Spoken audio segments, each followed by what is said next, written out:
दोस्तों, हो सकता है कि आपने नायरू के बारे में पहले कभी ना सुना हो, लेकिन 1981 में प्रति व्यक्ति आय के हिसाब से दुनिया का सबसे अमीर देश था। यहाँ की जीडीपी पर कैपिटा उस वक्त $27,000 थी। इसी समय अमेरिका की जीडीपी पर कैपिटा $14,000 पर थी। तो भारत तो आज 2023 में भी $2,200 पर है। ये दर्शाता है कि इस देश के लोग उस वक्त कितने अमीर थे। लेकिन आज इसकी गिनती दुनिया के सबसे गरीब देशों में होती है और ये अपने 90% जीडीपी गवा चुका है। लेकिन ये कैसे हुआ?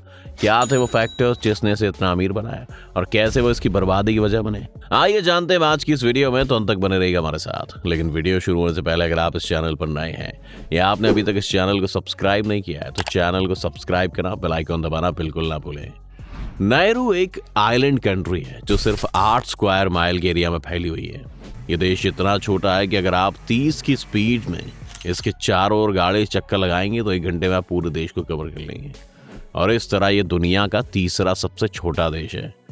लेकिन इस देश के पास कुछ ऐसा था जो पूरी दुनिया को चाहिए था। नायरू को सबसे पहले यूरोपियंस ने 1789 में डिस्कवर किया था, जब एक हरा भरा ये आइलैंड हुआ करता था और यहाँ पर आपको सैंड बीचेस से लेकर कोकोनट ट्रीज तक देखने को मिलते थे। इसके कुछ दशकों के बाद यहाँ पर यूरोपियन सेटलर्स ने आकर रहना शुरू कर दिया और ब्रिटिश खगोल शास्त्रियों ने यहाँ पर फास्फोरस खोज निकाला। फास्फोरस का इस्तेमाल फर्टिलाइजर से लेकर कॉस्मेटिक्स और मवेशियों के चारे के लिए किया जाता था और इस आइलैंड का 80% हिस्सा इस मिनरल से कवर्ड था।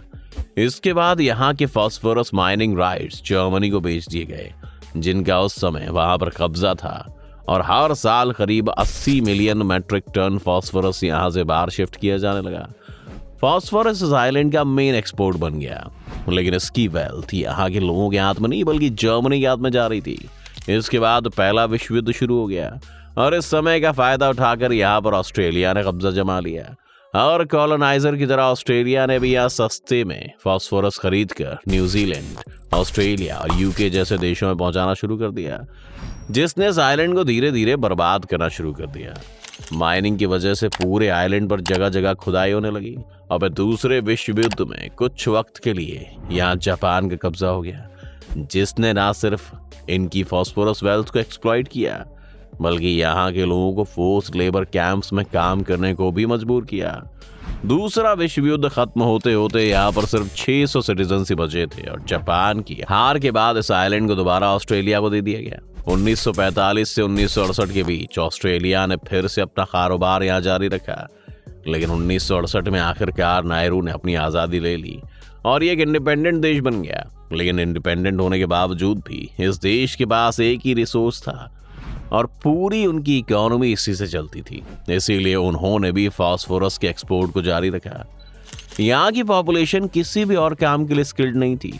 सारी जमीन को माइनिंग के लिए खोद दिया गया था, इसलिए यहाँ पर कोई एग्रीकल्चरल लैंड नहीं बची थी जहाँ पर खेती की जा सके। वो एक ऐसे रिसोर्स को माइन कर रहे थे जो उन्हें पता था कि एक दिन खत्म हो जाएगा, लेकिन उन्होंने इससे आगे बढ़ने के लिए कोई भी सक्सेसफुल प्लान ही नहीं बनाया। 1981 वो साल था जब इस देश को इंटरनेशनली दुनिया का सबसे अमीर देश घोषित कर दिया गया था।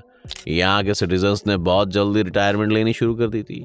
यहाँ पर फ्री एजुकेशन से लेकर फ्री हेल्थ केयर जैसी सुविधाएं उपलब्ध होने के साथ साथ लोगों को काम करने के लिए इसलिए भी जरूरत नहीं पड़ी क्योंकि वो अपनी जमीन पर हो रही फॉस्फेट माइनिंग से आने वाली रॉयल्टीज से ही ऐशो आराम की जिंदगी जी सकते थे।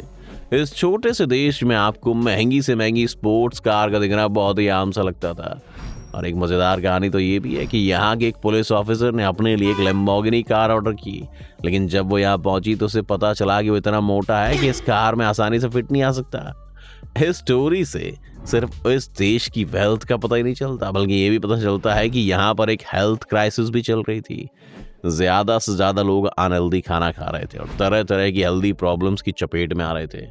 इसमें नायरू की भी पूरी तरह से गलती नहीं है क्योंकि वहाँ की एग्रीकल्चर इंडस्ट्री तो पूरी तरह से तबाह हो चुकी थी, इसलिए वहाँ पर कुछ भी खाने के लिए नहीं उगाया जाता था और उन्हें अपना खाना बाकी देशों से इम्पोर्ट करना पड़ता था। इन इम्पोर्टेड फूड आइटम्स में फल और सब्जियों के बजाय नूडल्स, वाइट राइस और फिर कैन फूड हुआ करता था। इसके अलावा यहाँ पर बाकी देशों से टोबैको प्रोडक्ट्स और अल्कोहल की भी सप्लाई की जाती थी। एक बेहतरीन एजुकेशन सिस्टम होने के बावजूद भी लोग अपनी हेल्थ को लेकर कुछ नहीं कर रहे थे। इसके बाद जब यहाँ पर फॉस्फेट माइनिंग बहुत कम हो गई, तब कोई एग्रीकल्चर इंडस्ट्री ना होने के कारण लोग सस्ता कैन फूड इंपोर्ट करने के लिए और भी ज्यादा मजबूर हो गए।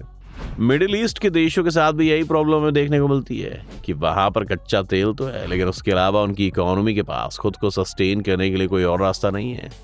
अब मिडिल ईस्ट के देशों ने अपनी स्ट्रेटजी को बदलना शुरू किया है, जैसे कि वो टूरिज्म की तरफ ध्यान दे रहे हैं, साथ ही सोवरेन नेशनल फंड्स बनाकर अलग अलग ग्लोबल कंपनीज में इन्वेस्ट भी कर रहे हैं, ताकि वहां से जो प्रॉफिट जनरेट हो उससे वो अपने देश की इकोनॉमी को चला सकें।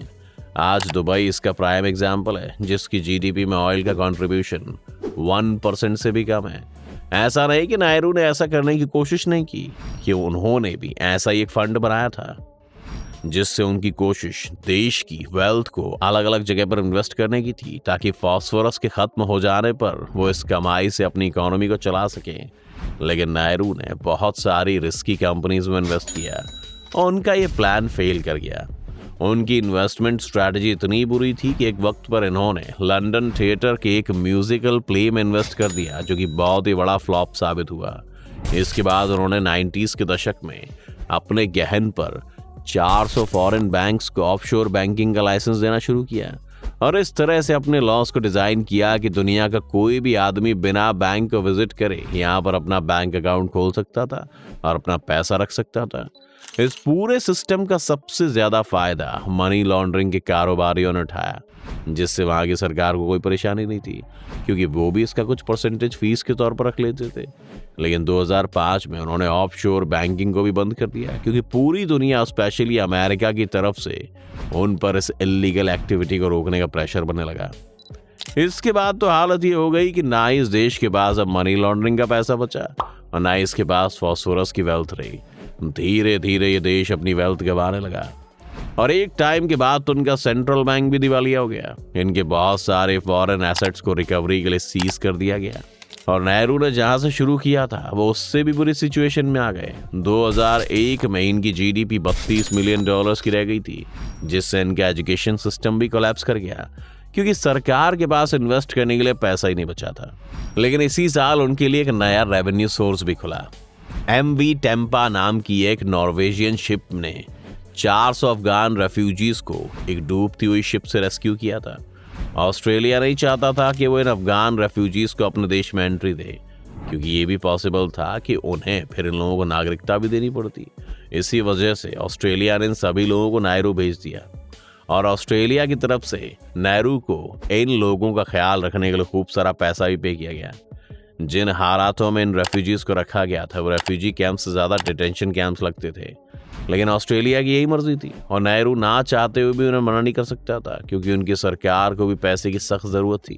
तब से लेकर नेहरू की यही स्ट्रेटजी है, जब भी किसी देश को अपने यहाँ रेफ्यूजीज को नहीं लेना होता है तो वो उन्हें नेहरू भेज देते हैं और इसके बदले नेहरू को कुछ अमाउंट पे कर दिया जाता है। ये बिजनेस मॉडल कब तक चल सकता है ये कहना तो मुश्किल है, लेकिन अभी तक तो ये काम कर रहा है। 2021 के आंकड़ों के हिसाब से अभी नेहरू में 10,000 लोग रहते हैं और यहाँ की पर कैपिटा जीडीपी इनकम अभी भी $12,000, जो कि भारत से 6 गुना है और ग्लोबल एवरेज के बराबर है। लेकिन इसी के साथ साथ ना ही वहाँ पर किसी इंडस्ट्री के सेटअप होने का कोई चांस है और ना ही वो एग्रीकल्चर की तरफ वापस जा सकते हैं। ये एक ऐसा देश है जो फॉरेन एड पर चल रहा है और इसकी इकोनॉमी ऐसे कोमा में है जहाँ ना उसे जिंदा मान सकते हो ना ही मुर्दा। खैर, ये तो थी नेहरू की कहानी, दुनिया का सबसे अमीर देश जो आज वेंटिलेटर पर है। आपको क्या दुनिया के सबसे ऑयल रिच देश वेनेजुएला की इकोनॉमिक क्राइसिस के बारे में जानने में दिलचस्पी है दोस्तों? हमें कमेंट सेक्शन में लिखकर जरूर बताइएगा। उम्मीद है आपको आज की इस वीडियो से काफी कुछ नया सीखने को मिला होगा। अगर आपको ये वीडियो पसंद आया तो वीडियो को लाइक करें और अगर आप इस चैनल पर नए हैं तो जाने से पहले चैनल को सब्सक्राइब करना भी ना भूलें।